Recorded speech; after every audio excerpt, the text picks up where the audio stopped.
14장인데요. 마태복음 14장에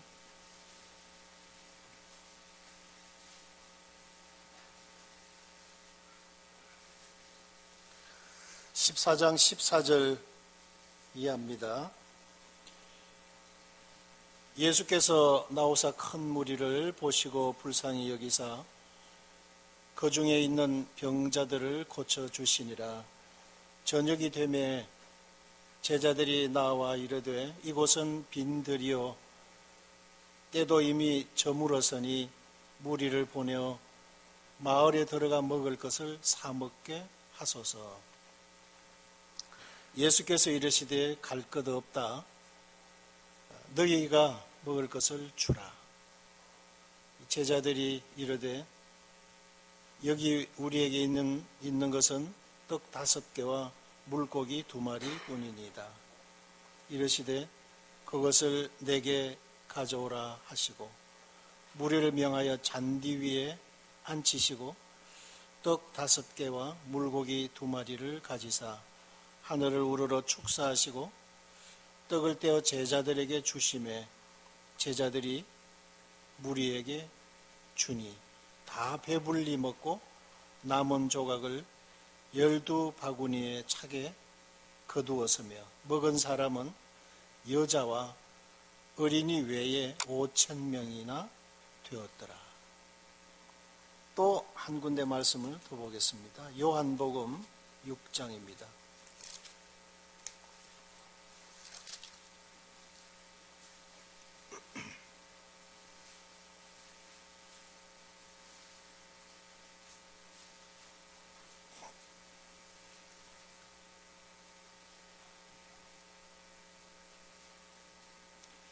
요한복음 6장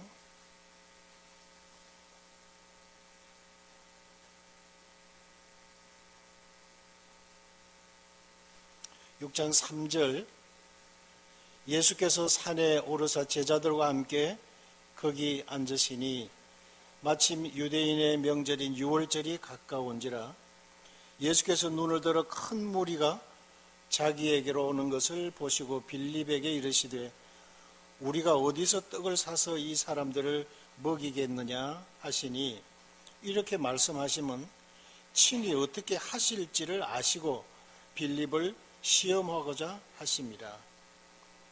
빌립이 대답하되 각 사람으로 조금씩 받게 할지라도 200데나리온의 떡이 부족하리이다. 제자 중 하나 곧 시몬 베드로의 형제 안드레가 예수께 여짜오되 여기 한 아이가 있어 보리떡 5개와 물고기 2마리를 가지고 있나이다. 그러나 그것이 이 많은 사람에게 얼마나 되겠사옵나이까. 예수께서 이르시되 이 사람들로 앉게 하라 하시니 그곳에 잔디가 많은지라 사람들이 앉으니 수가 5,000명쯤 되었더라. 예수께서 떡을 가져 축사하신 후에 앉아있는 자들에게 나눠주시고 물고기도 그렇게 그들의 원대로 주시니라.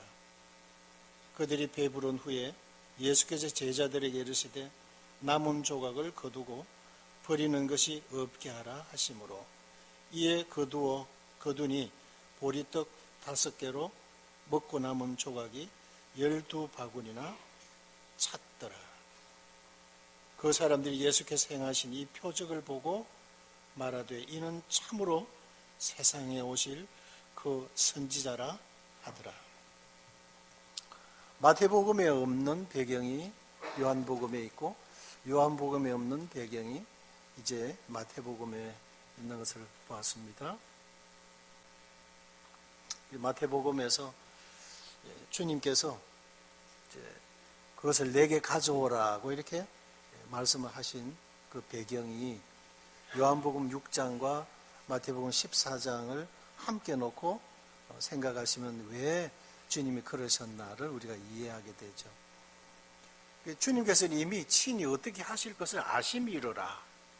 이미 해답을 가지고 계셨어요. 그런데 그 여자들과 어린이들을 제외한 5,000명의 군중이 지금 운집을 해 있습니다. 이미 이제 날이 이제 기울어 가죠. 저들이 주님으로부터는 나오는 말씀을 듣기 위해서 저들이 온 것입니다. 그래서 저들에게 이제 어떻게 할 것이냐고 물으신 거죠. 그러니까 빌립은 너희들이 이제 먹을 것을 줘라고 주님이 말씀하시니까 이들이 숫자가 많으니까 이제 각자 이제 집으로 돌아가도록 동네로 이제 들어가도록 해서 각자 해결하도록 해줘야 되겠습니다. 그렇게 하는 거죠. 그럴 것 없다. 너희들이 먹을 것을 줘라고 하신 것이었어요. 저들이 전혀 준비해 간 것이 없습니다. 사람들이 그렇게 많이 갑작스럽게 몰려올 줄도 몰랐어요. 이 제자들이 아무런 어떤 대책 마련이 없는 것입니다. 그게 이제 빌립이 제안을 합니다. 이라는 마을로 보내서 각자 해결하게 하십시오. 그러면 쉽고 편안한 해결입니다. 항상 주님께로 오는 이들을 보면 가까운 인근 마을을 불락해서 나오는 이들도 있지만 주님의 말씀을 듣기 위해서 먼 지방에서부터 온 사람들도 많아요. 주님은 저들이 굶주린 가운데, 흙이 진 가운데서 그냥 곤고한 가운데 돌아가는 걸 원치 않습니다. 가까운 데서 왔던, 먼 데서 왔던 저들이 다 영육간에 배부르도록 채워주셔야 될 그런 이제 간절한 마음이 계신 것이죠. 너희들이 먹을 것을 줘라. 저희들은 아무 준비가 없습니다. 대안이 없습니다. 단 묘책은 각자 해결하도록 해산시키는 겁니다. 하고 빌립이 1차 제안을 했고, 두 번째는 적어도 조금씩 허기만 면하도록 조금씩 먹을 거리를 준다 하더라도 200데나리온이라는 재정이 필요합니다. 200데나리온, 1데나리온이 장정 하루의 노동 품삯입니다. 200데나리온은 당시에 돈은 오늘날처럼 수표나 지폐가 아니죠. 전부 동전입니다. 그 무거운 동전을 그렇게 출렁출렁 들고 다닐 여유도 없었거니와 그 정도 무게를 가지고 이동할 수가 없습니다. 이만저만 불편한 게 아니에요. 그래서 그 정도 지금 재정이 필요합니다. 그러나 현재 가지고 있는 재정 없습니다. 모든 게 다 불가능하다는 거죠. 그리고 지금이야 큰 마트들이 있죠. 대형 마트들도 있고 해서 또 교통수단들도 좋습니다. 그래서 금세 이제 차를 타고 나가서 여기저기 흩어서 먹을 거리를 수배하면 대체 식품들이 지금은 많아요. 그러나 이때 당시는 그런 형편들이 아니죠. 그렇게 대량으로 생산할 빵 공장도 없거니와 여기는 빈들이에요. 이들이 모인 자리를 저희들이 가보았을 때 마을하고는 완전히 동떨어져 있고요. 또 마을에서 빵을 몇 개 구입한다 하더라도 일정하게 늘 소비될 수 있는 가능한 양들만 갖다 놓게 되죠. 그 동네 불악 몇 사람들이 늘 이용하는 그 가게 거의 매일 어느 정도 분량이 나가더라. 그 소비될 수 있는 그 분량만 갖다 놓게 되죠. 이렇게 많은 군중들을 도대체 먹일 수가 없는 것입니다. 불가능하다 하는 거죠. 근데 그때 이제 소년이 가지고 있던 도시락, 조그마한 아이가 지가 먹기 위해서 조그마한 보리떡 5개와 물고기, 필리핀은 솔트 피쉬라 해가지고 소금에 짜게 절여놓은 조그마한 생선이 있어요. 그거 하나 하면 그들이 요만한 크면 이제 양을, 그 밥을 먹을 수 있어요. 너무 짜기 때문에. 이 아마 그 2마리의 물고기도 그렇게 염장을 해서 가지고 놓은 생선일 것입니다. 이것을 이제 내어놓았을 때 안드레가 받았어요. 그리고 남정들만 5,000명이나 되는데 이 보리떡 5개 이거 어디다 붙이겠어요? 그래서 감히 주님 앞에 내놓을 엄두도 안 나고 있었어요. 그래서 안드레가 손바닥 위에 올려진 이 소년 도시락을 한쪽 손으로 이렇게 덮고 가리고 있었습니다.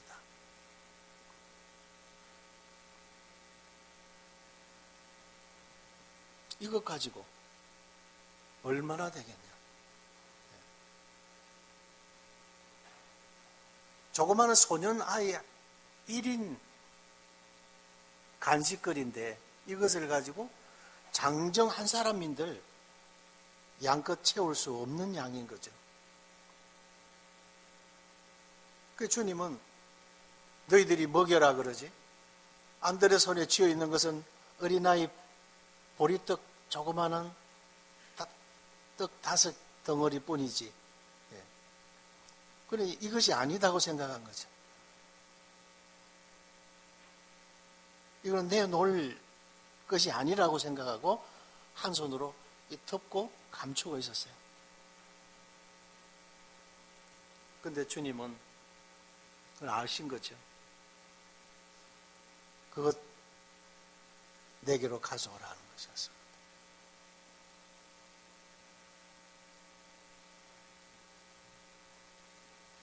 그 결과로 요한복음 6장 11절에서 그들의 원대로 주셨어요. 양껏 먹도록 하셨다는 것이죠. 배불리 먹도록 하셨어요. 그게 주님이 하시는 일이죠. 우리는 불가능합니다. 하나님이고 우리 주님에게는 이것은 전혀 문제가 되질 않는 것입니다. 단지 주님이 원하시느냐 이거죠. 주님의 뜻이냐 이거죠. 주님의 인도하심이냐 이겁니다. 우리의 분별은 그것이죠. 그래서 그것을 주님 앞에 가져오라 했을 때 죄송스러운 마음으로, 송구한 마음으로, 자기들도 전혀 준비하지 못했지만 소년이 가지고 있던 그 도시락을 안드레가 쥐고 주님 앞에 놓았습니다. 이 보잘것없는 거, 5,000명 남정들이 지금 눈이 동그라니 지금 쳐다보고 있어요.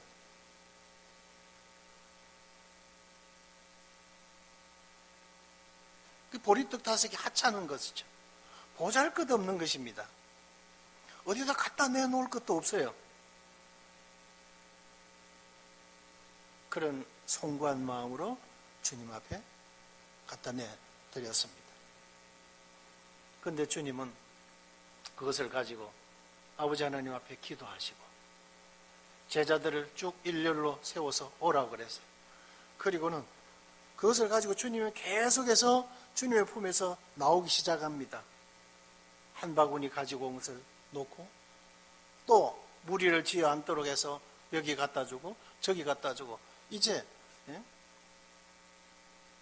어떻게 이것이 만들어졌지 하고 갖다 놓고 나면 또 있을까 싶어서 오면 또 주님 한 바구니를 또 담아주죠. 또 갖다 놓고 또 있을까 싶어서 와보면 또 가득 채워 넣습니다.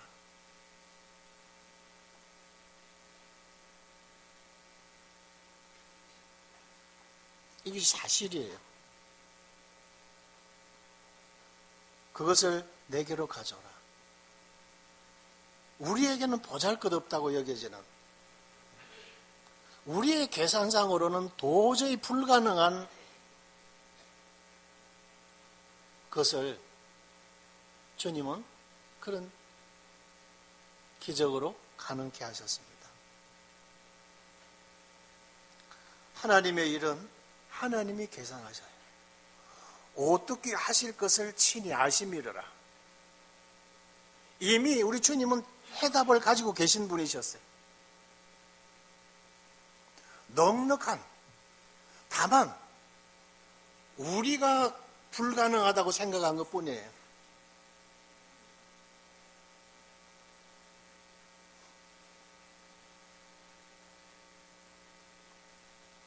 광고하실 때 우리 기원형제 수련회를 가졌다고 하셨습니다.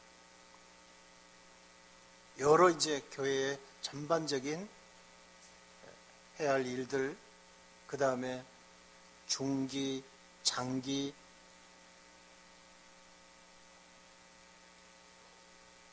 우리에게 필요하고 요구되는 것들이 또 무엇일까를 내다보고 현재 이 시설에서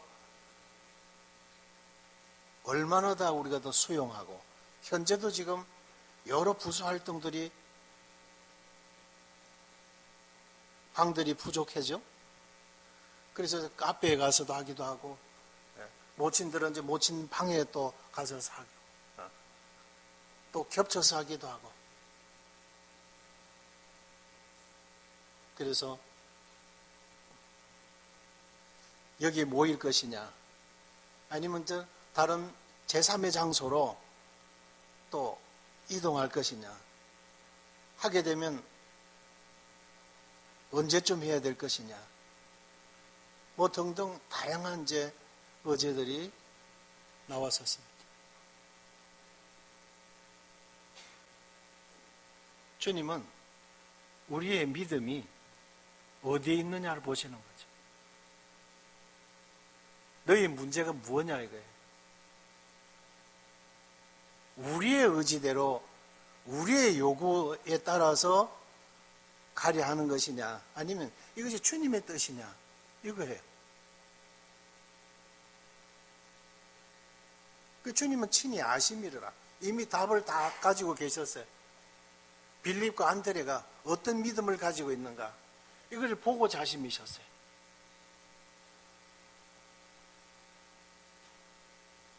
그래서 빌립이 이란 각자 해쳐 모여 해서 다들 각자 해결하도록 해산시키는 거 방법, 또 이안해봐야 이것도 현실적으로는 어려운 일이지만 계산해 볼 때 200데나리온이라는 지금 재정이 필요합니다. 그리고 이것을 어디서 구입할지도 또 이것도 역시나 대책이 없는 일입니다. 다양한 이제 계산들이 나왔죠. 안드레 손에는 이미 들여져 있는 보리떡 5개가 있지만 이것 가지고는 불가능하다. 현실적으로 그래. 우리의 계산은 그런 거죠.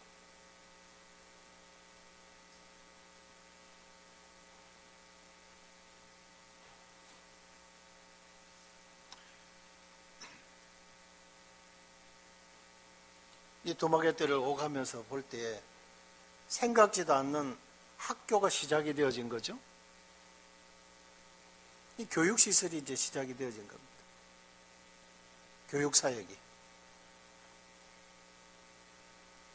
그냥 거주하기 위해서 집을 짓고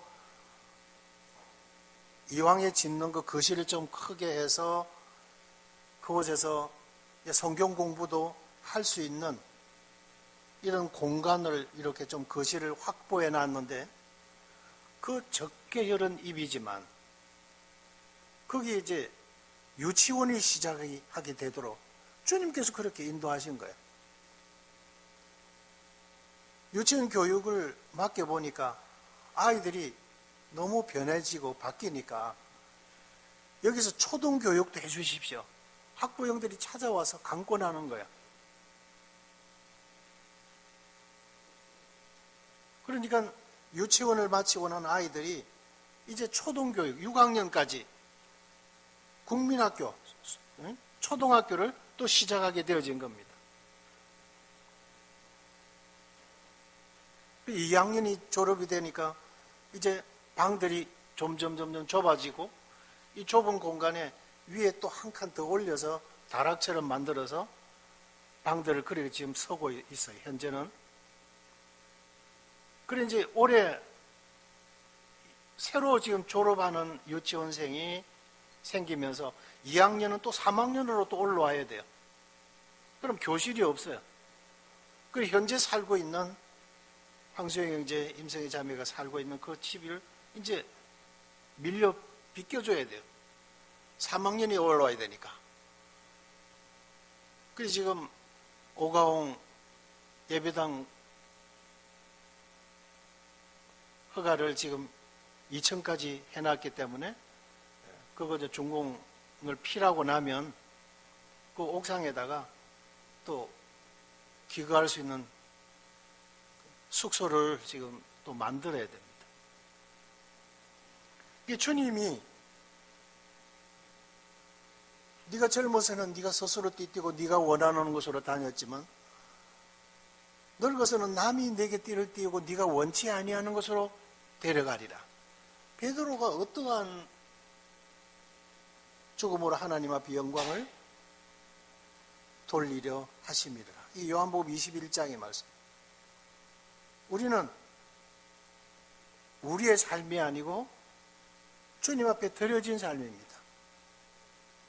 더더구나 이제 선교지라는 특수 상황 속에 있는 그 현장은 더더구나 그런 부분에 예민하고 민감한 것입니다. 그렇게 해서 그 일을 이루어 가시기 위해서 하나님이 특별한 역사를 이루어 가시는 거예요. 예를 든다면 보홀에서 사역이 계속 되기를 바랬는데 두마게뜨로 옮겨야 된다는 것이에요. 왜 그러냐? 이유가 그 성애자매 건강상의 문제.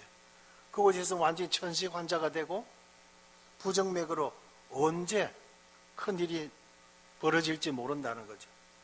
그래서 서복주님이 빨리 옮겨라 가능하면. 왜냐하면 그 지역에 고온다습한 섬이라 그런 거예요. 그래 일로 이 네그로스 섬에 있는 두마게떼로 옮겨보니까 2시간 거리에 같은 이제 그 비사야 지역에 있는 섬이지만 전혀 기후가 다른 것이었어요. 두마게떼 오면 몸이 가벼워지고 보홀에서 뭐 사람이 축 처지고 그래서 이제 거주지를 두마게떼로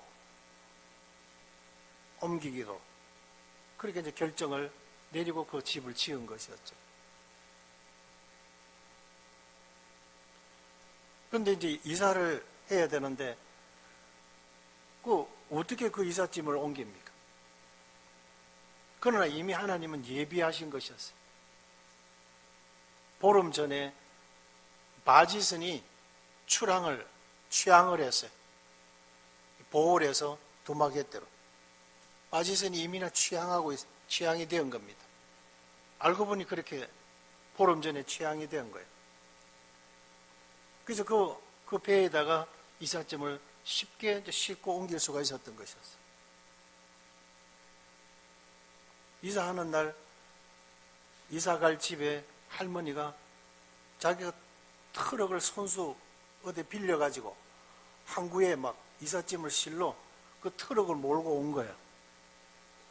그러니까 이사를 쉽게 또 할 수 있도록 그렇게 하신 거예요. 그리고 일주일 후에 보니까 그 바지선이 폐쇄가 되어버렸어요. 한 달 운영 적자. 한 달 해보니까 아무 수지가 맞질 않는 거예요. 한 달 해보니까. 그래서 없어져 버려서 그 노선이. 그래서 주님께서 미리 이렇게 다리를 놔 놓으신 거였죠.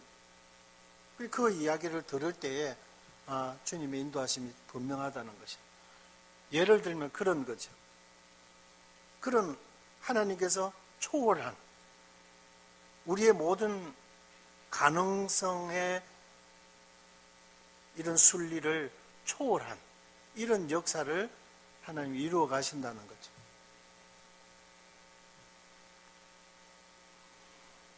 그래서 주님이 어떻게 인도하시냐 보자는 것이죠. 근데 거기서 이제 유치원이 소록소록 되고 아이들이 늘어나고 이제 청년들이 하나 둘 들어오게 되고 그래서 모여서 성경 공부가 시작이 되니까 구원의 역사가 있고 침례받고 그들이 또 친구를 데려오고 배가가 되고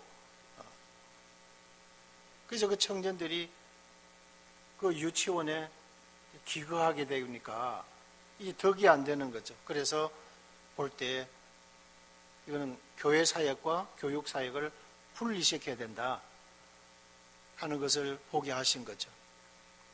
그래서 장로 형제들이 기도하고 또 분별해서 교육 사역학과 교회 사역이 분리시키도록 보올에는 예배당 건축을 위해서 땅도 구입하고 준비를 했지만 그런 현재 지금은 딱빌라는 그 예배당이 임시적으로지만은 지금 모여 있기 때문에 문제가 없고 여기는 우선이 먼저 시급하니까 이것부터 먼저 짓도록 준비하자 이래 된 거죠. 그렇게 해서 지금 이 두마게떼 오가옹에 두마게떼 오가옹 크리스천 처치 이래 되는데 왜 두마게떼 교회라고 안 하고 오가옹 그래 복잡하게 하냐. 근데 다른 교회가 있어요. 그 이름을 그대로 붙이고 있는 두마게떼 크리스천 처치가 이미 있는 거예요.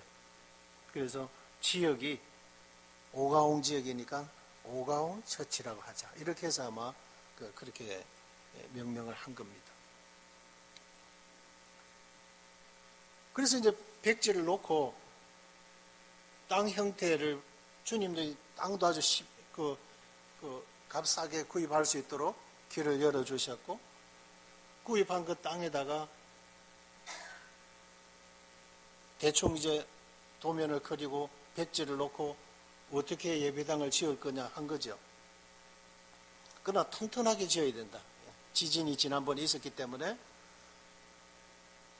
그렇게 해서 이제 건축을 시작했는데 이 건축을 시작하면 완공이 어느 정도 그 기간이 걸리겠으며 경비는 어느 정도 될 것인가 아무 계산이 없어요.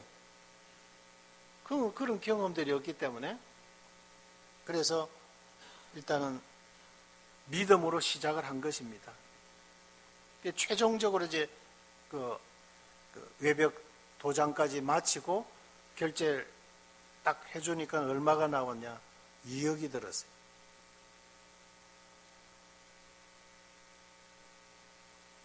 이렇게 돈이 많이 들 줄도 몰랐고 그 다음에 이렇게 2억 했으면은 시작도 못 했을 거예요. 근데 계산할 수가 없었어요. 계산머리가 없기 때문에. 그냥 인도해 주시는 만큼. 기초하고 나면 주님이 통장에 채워주시면 그 지불하고 또 주시면 또 하고 뭐 1년을 껐든 2년을 껐든 거기는 공사가 그렇거든요. 벽 하나 세워놓고 또 일하다가 몇 달 지나가 벌어가지고 또 이쪽 벽 세우고 그게 건축은 그렇게 하고 있어요. 그러나 10개월 만에 전격적으로 이 공사가 완공이 되도록 그렇게 인도하신 겁니다. 그래서 그 주변에 단층 집을 짓는데 1년을 끄었대요. 1층짜리 단층 집을 짓는데도 1층도 제대로 완공을 못하고 지붕도 못 올리고 그런 거예요. 근데 여기 와서 보고 10개월 만에 2층 건물을 지었다니까 어떤 사람들이 시공업자가 누구냐 찾아온 거예요. 우리 집 지어달라고. 그래서 이 이제 공사를 딱 마무리하고는 바로 그냥 그쪽 공사장으로 이동을 했다는 겁니다. 그래서 하나님께서 이 모든 부분에 그 착한 사람들을 만나게 하시고 또 공사 대금도 우리와는 달라요. 돈을 먼저 줘야 자재를 보내주고 이랬는데 중국 사람이 이제 이 교회를 다니는 분을 만났는데 돈 되는 대로 달라고 이렇게 해서 먼저 자재를 보내주고 그다음에 주님 주시는 대로 이제 갚고 이렇게 해서 공사가 되어졌는데 결국은 총 공사 액수가 2억이 들은 겁니다. 그래서 여기에는 그거 40여 명의 우리 청년들이 많은 땀을 흘렸어요. 바닥을 파고 그 동영상에서 수요일 날 봤지만은 이 그 콘크리트를 비비고 남은 이런 그 박해서 같은 데다 이렇게 담으면 도로에 줄을 당겨가지고 몇 명이 쭉 끌고 이제 달려가면 그게 쭉 이제 올라가서 갖다 붓고 완전 이제 그 재래식 그런 방식이죠. 그렇게 해서 공사를 지었는데 여기에는 순수하게 들어간 이제 자재비가 2억이라는 거죠. 우리 청년들 사실 그 공임은 여기에 빠져 있습니다. 너희가 먹을 것을 줘라. 우리는 불가능합니다. 주님께서는 왜 그렇게 말씀하셨냐? 우리의 믿음을 보시고자 하심이죠. 우리의 단순한 믿음요. 그분이 하라고 하시면은 다른 우리는 계산머리 없이 그냥 단순 무식하게 그 말씀 그냥 의지하고 따라가는 것입니다. 주님은 내 손에 있는 것이 무엇이냐? 안드레야, 지금 내 손에 쥐고 있는 게 뭐냐? 너 감춰놓고 있는 게 뭐냐? 이 하찮은 것, 별찮은 것, 이 5,000명 장정들 앞에 소년이 내놓은 보리떡 5개, 이렇게 내놓기도 부끄러운 보리떡 5개라고 스스로 생각하고, 그런 생각 속에는 주님을 의지하고 그 능력을 의지하려는 신뢰는 전혀 없는 것입니다. 순전히 자기 생각이죠. 자기 계산입니다. 우리의 계산 방법이 불가능하다. 내놓기도 송구스럽다. 그 주님은 안드레, 내 손에 지금 감추고 있는 게 뭐냐? 보잘것없다고 네가 지금 여기고 있는 게 뭐냐? 그걸 내게로 가져오라. 우리에게 있는 것이 무엇입니까?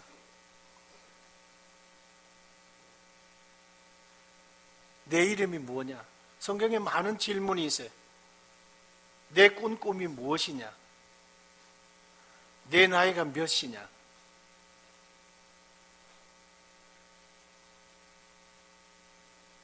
하나님께서 우리에게 부여해 주신 다양한 재능들이 있고 우리에게 주신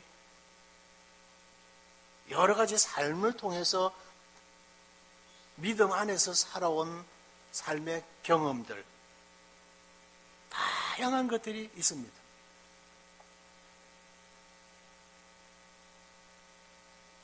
우리에게 너무 유효한 노동력이 많아요. 내 것이 너무 보잘것없다. 하나님께서 내게 주신 것이 너무 보잘것없다. 주님이 내게 주신 은사, 기여되고 교회 발전을 위해서 기여되고 헌신되어지기는 너무 미미하다. 여전히 내게 건강한 눈이 있고 건강한 팔이 있고 건강한 발이 있습니다. 여기까지 나올 수 있는 힘이 있고 튼튼한 다리가 있어요.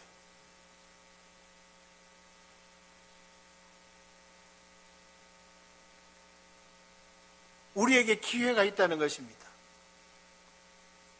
시편 65편 11절에서 13절까지 하나님께서 연사에 관시오신 은혜들이 있다는 거예요. 그 말씀이 뭐냐면 매년마다 이 한 해 동안 교회를 위해서 또 우리 각 성도들의 가정을 위해서 각자의 개개인의 믿음에 부합된 양만큼 하나님께서 매일매일 꺼내 설 수 있는 믿음으로 키를 열고 매일매일 이렇게 꺼내 설 수 있는 한 달에 30개 내지 31개의 함이 있고 1년 단위만큼씩 하나님께서 우리에게 주시고 싶으신 분량만큼 거기다 채워두셨어요. 어떤 때는 꺼내보면 너무 작아요. 어떤 때는 그냥 꺼내어도 끝이 없을 정도로 무진장한 양들이 있어요. 알고 보면 우리가 얼마만큼의 믿음을 가지고 꺼내느냐는 것이었죠. 얼마만큼 우리 주님을 신뢰하고 그 능력을 의지하고 꺼내어 서느냐 이거죠. 하나님의 영광을 위해서.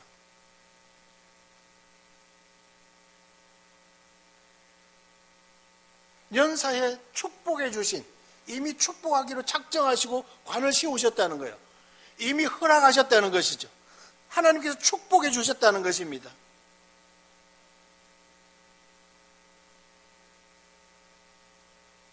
아닐 거야, 안 될 거야, 요것만큼밖에 없을 거야 라고 하면 그것만큼밖에 없어요.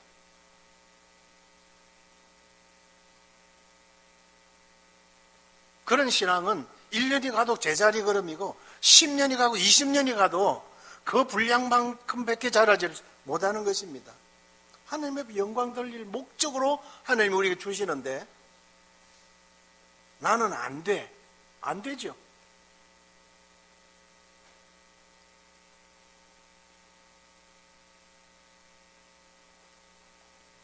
내 손에 있는 것이 무엇이냐? 출애굽기 4장 2절의 말씀은 하나님께서 모세를 부르실 때였습니다.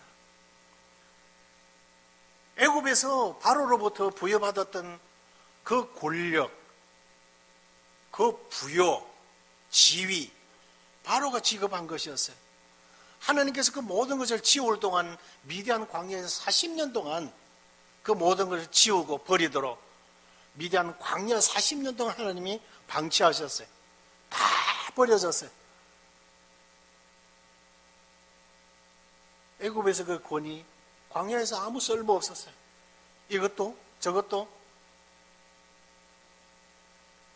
욱하던 그 기질들도 그 광야에서 아무 쓸모 없어요. 왜? 그 배후에는 바로의 배경이 있었기 때문에 그랬던 것이었죠. 그래서 아니구나 다 버리는 40년 동안 다 바닥이 났을 때 하나님이 모세를 다시 부르셨어요. 그 모세에게 하나님께서 물으셨죠. 저는 아무것도 없습니다. 말할 수도 말할 그런 재간도 없습니다. 혀도 뻣뻣하고 입술도 굳어져 있고 바로 앞에서 내가 무슨 말을 해야 될지 아무것도 없습니다. 하나님께서 그런 모세에게 내 손에 있는 것이 무엇이냐고 물으셨어요. 지팡이입니다. 미디안 광야 이 40년 동안 그저 생존을 위해서 짚고 다니던 지팡이 이것뿐입니다. 하나님께서 그 모세의 지팡이를 들어서시기를 원하셨어요. 그래, 던져봐라 그랬어요. 그냥 무심결에 던졌는데 무서운 독사가 되어졌어요. 깜짝 놀랐죠. 뱀꼬리를 집어라. 잡으니까 여전히 자기가 짚고 다니던 지팡이였어요. 눈을 의심했지만 그러나 틀림없는 현실이었습니다. 그때로부터 하나님께서는 그 모세의 지팡이가 닿는 곳마다 기적들이 일어났죠. 그 지팡이를 짚고 있는 모세는 바로 왕 앞에 하나님처럼 신처럼 두려운 존재로 보여지도록 하셨던 것입니다. 하나님이 하시는 거예요. 우리가 뭐 대단한 쓸모 있는 뭐가 가치가 있어서가 아니죠. 내 손에 있는 것이 무엇이냐? 우리에게 있는 게 무엇입니까? 시간입니까? 시간을 내 시간으로 서면 그냥 내 시간으로 끝나요. 이 시간을 하나님 손에 맡기면 하나님의 시간대로 서시는 것입니다.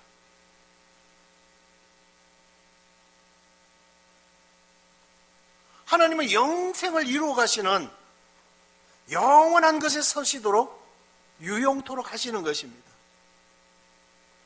지혜를 구하십시오. 내 손에 있는 것이 무엇이냐? 우리가 주와 복음을 위해서, 교회를 위해서, 하나님의 영광을 위해서 나는 보잘것없다라고 여기고 있는 것들 찾아보시기 바랍니다.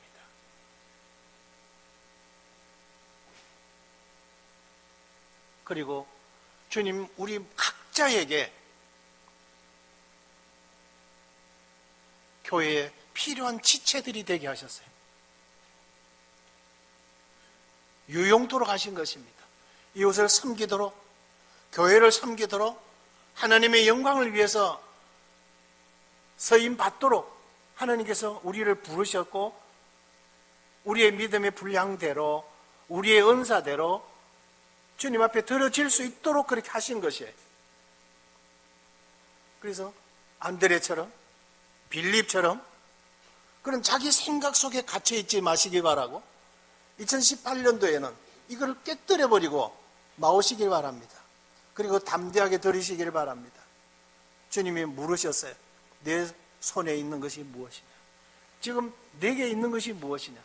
내 손으로 옮겨주지 않으련? 나와 손잡지 않으련? 도로가는 바느질 솜씨를 가지고 구제해 드렸습니다. 하나님의 영광을 위하여. 그냥 자기 먹고 사는데 삭바느질에다가 그 생애가 마쳤더라면 그냥 중동의 한 여인으로 끝쳐나 버렸을 것입니다. 우리가 기억할 가치가 없는 그냥 평범한 일상을 살다가 그냥 일생을 마쳐본 그런 존재로 여겨버릴 것입니다. 그러나 그 작은 바느질 솜씨, 그것을 가지고 주와 복음을 위하는데 드렸던 것이죠. 구제에 드렸던 것입니다. 소위 오늘 윤수저 자매님 하듯이 요즘은 이제 미싱으로 쫙 하죠. 당신은 그걸 손으로 다 그렇게 천까지 이어고 낡고 헤어진 것 꿰매고 그랬죠.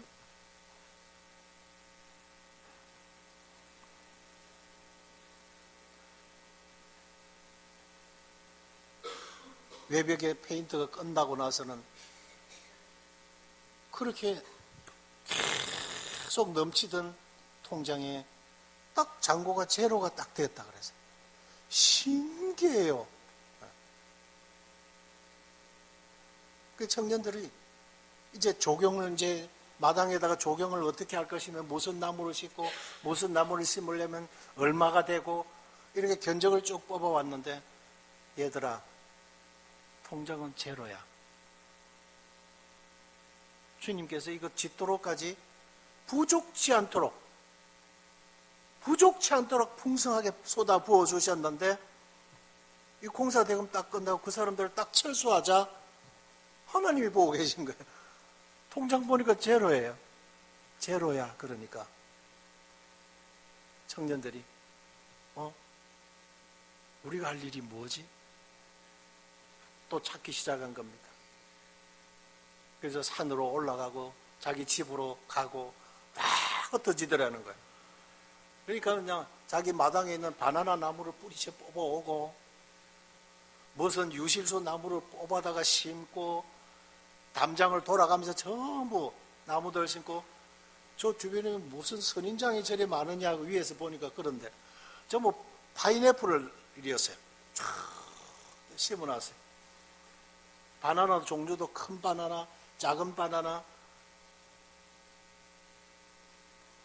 자기들이 할 수 있는 거.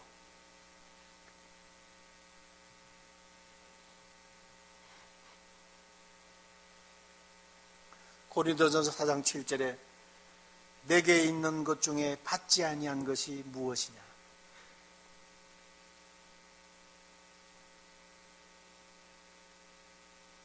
우리는 우리 능력으로, 우리의 관리로 건강하고 건강관리가 되고 있고,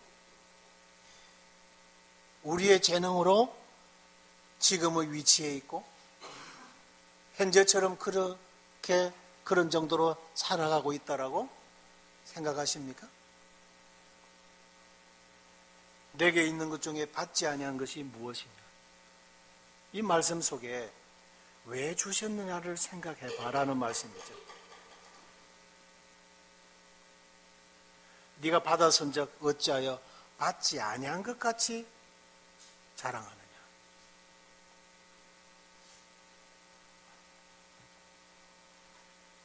또 물으십니다. 너희 생명이 무엇이냐? 너희는 잠깐 보이다가 없어지는 안개니라.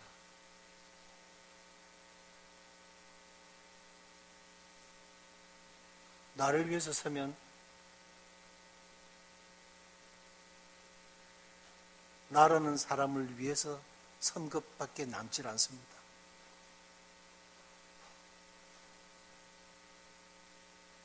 여기 무슨 연못 같은 게 안에 보이죠? 이 황지연못입니다. 황지연못에 대해서 아십니까?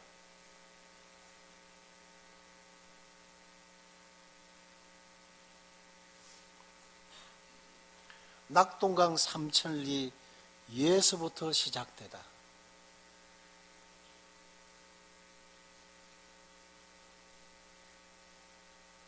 낙동강 지류를 찾아서 쭉 어디서부터 낙동강이 시작이 되었는가, 낙동강 그 발원지를 찾아서 올라가 보니까 여기 황지연못에 여기서 물이 솟구쳐서 내려오기 시작했어요.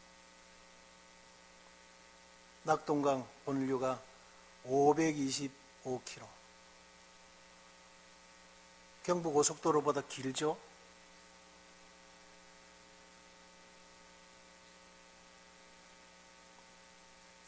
강원도 쪽에서 내려오더라고요.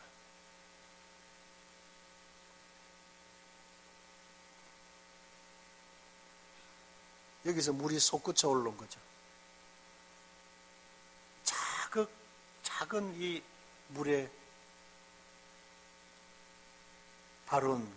발원수가 여기서부터 출발되어진 이 물이 넘쳐 흘러서 525km라고 하는 큰 대동맥을 이루게 되어진 겁니다. 우리나라에서 제일 긴 강이죠. 압록강을 제외한.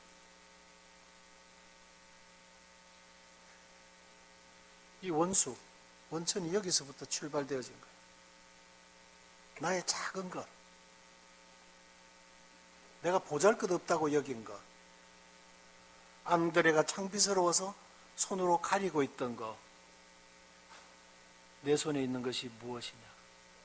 내게로 가져와라. 올해는 우리가 주님 앞에, 여기가 2016년도 8월 방문한 오가옹 예배당 부지입니다. 우리 2018년도라고 하지만 그냥 2017년도에서 간 넘어온 거죠. 그 1년 사이에 그런 변화가 있었던 거죠. 10개월에 진행이 되어진 상황을 지금 본 것입니다. 지금 이건우 형제님이 약간 거부정하게 있는데, 바로 여기 오기 전에 어디 갔냐면 까빌라우 섬에 들어가세요. 그곳에서 허리를 굽혀서 그냥 그래서 짜장 볶고 막 야채 볶다가 허리가 이제 좀 무리가 가가지고 그리고 지금 이 오가옹에 왔을 때는 거리를 지금 이루고 있습니다.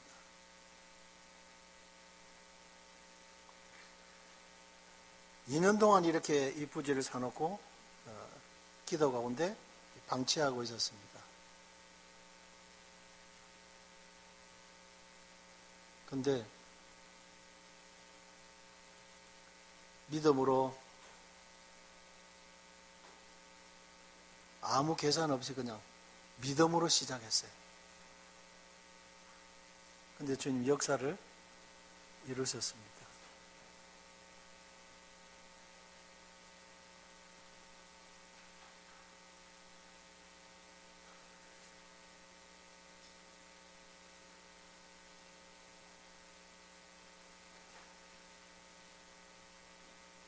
이 왜 화면이 겹쳐가 나와요?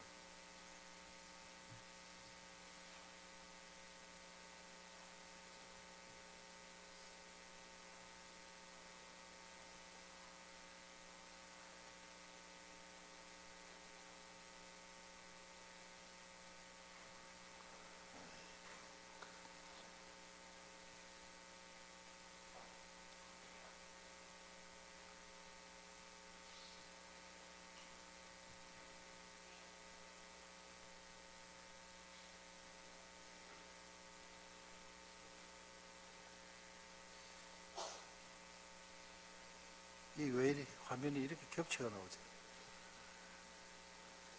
혼자 할 때는 안 그렇더만 어떻게?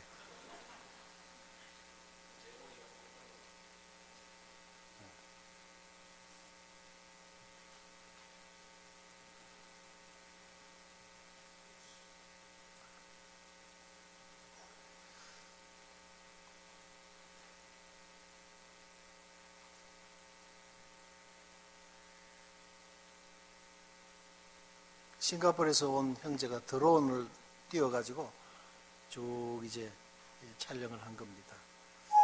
뭐 이제 대충 그렇습니다. 그래서 주님은 내 손에 있는 것이 뭐냐, 그것을 내게 가져오라 하셨습니다. 그래서 2018년도 주님이 우리에게 주신 이제 다양한 우리의 은사들이